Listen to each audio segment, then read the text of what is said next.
Welcome back to our channel, where we share stories that touch the heart and remind us what truly matters in life. If you're new here, make sure to subscribe and stay with us till the end, because today's story will move you to tears and show that no amount of money can replace love and family. Now, let's begin. The city never slept. Cars rushed through the neon-lit streets, and towering glass buildings shimmered against the night sky. Inside one of those skyscrapers sat Daniel Hayes, a man whose name was synonymous with success. A millionaire businessman at just 42, Daniel had everything most people only dream of: a penthouse overlooking the skyline, a luxury car, and an empire he had built from scratch. But behind that confident smile and expensive suit, Daniel was a man who had lost his way. His days revolved around meetings, profits, and deadlines. He rarely smiled anymore. He barely slept. And the one person who could bring light to his life, his little daughter, Lily, saw him less and less. Lily was just 6 years old, full of laughter and innocence. Her big blue eyes always sparkled when she saw her father, though those moments were becoming rare. Daniel had divorced his wife, Emily, 2 years ago, after endless arguments about his obsession with work. Since then, Lily lived with Emily in a small house outside the city. Every Sunday, Daniel promised he'd visit.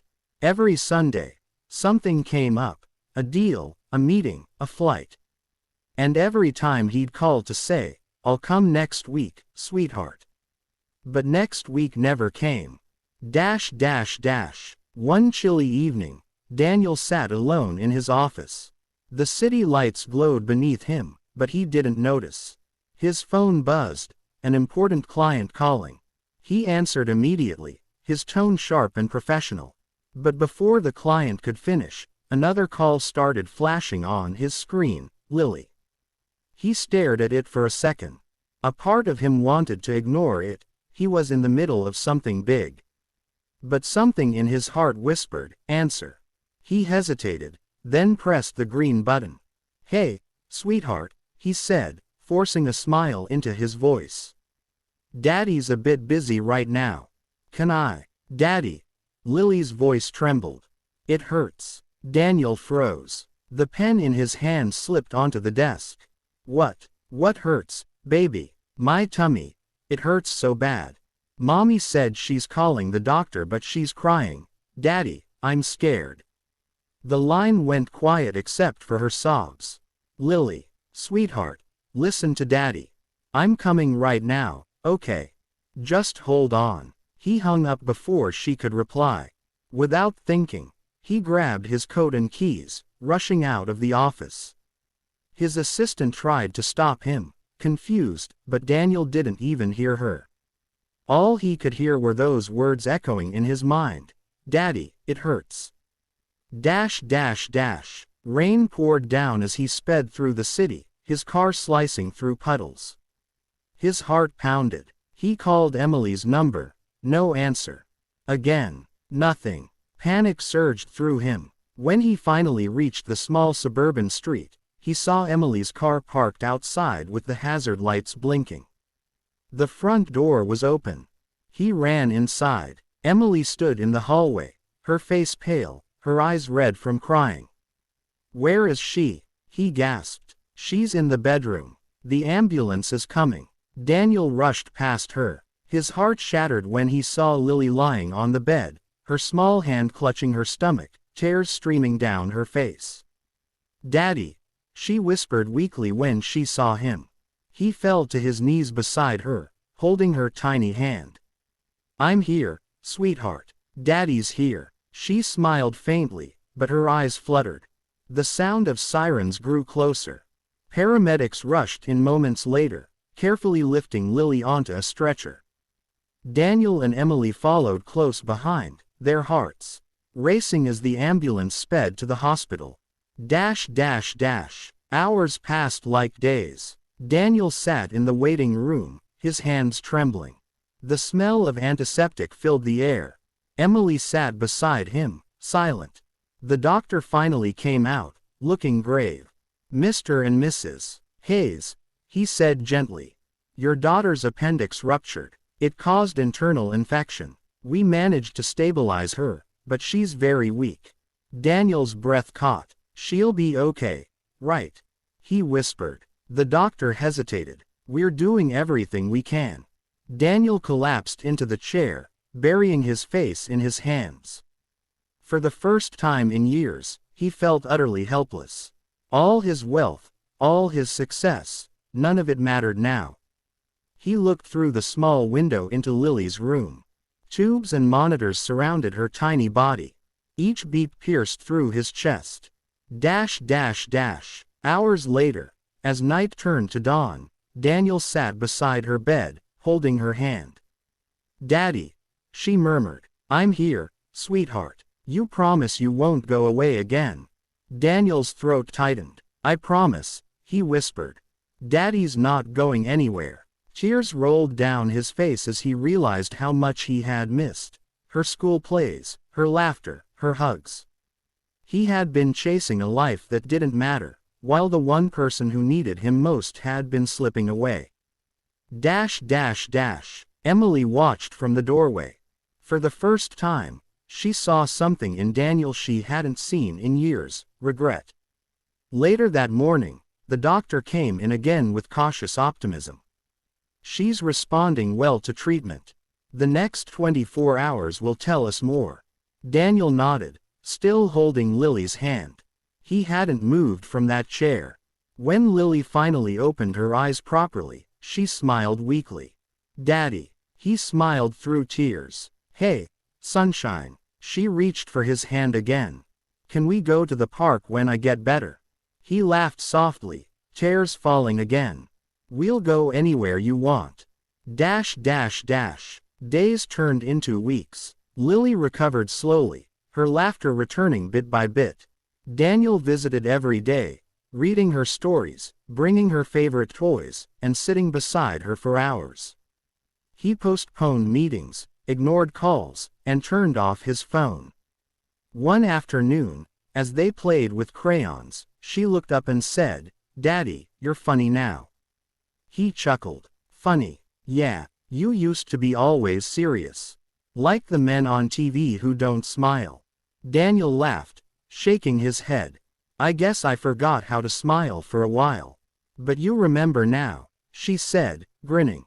He hugged her tightly, whispering, Yes, I do. When Lily was finally discharged, Daniel insisted on driving her and Emily home. The three of them sat quietly in the car.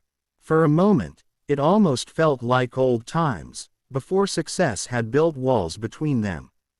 As they reached Emily's house, Daniel turned to her. Emily, I'm so sorry.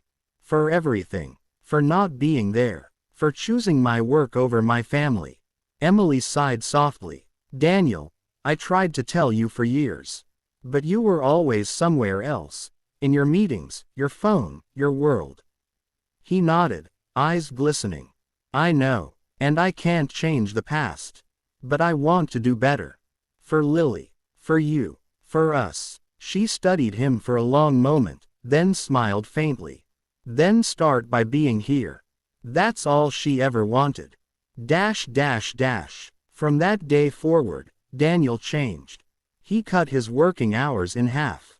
He hired managers to handle the business and made a rule: no work calls after 6 p.m.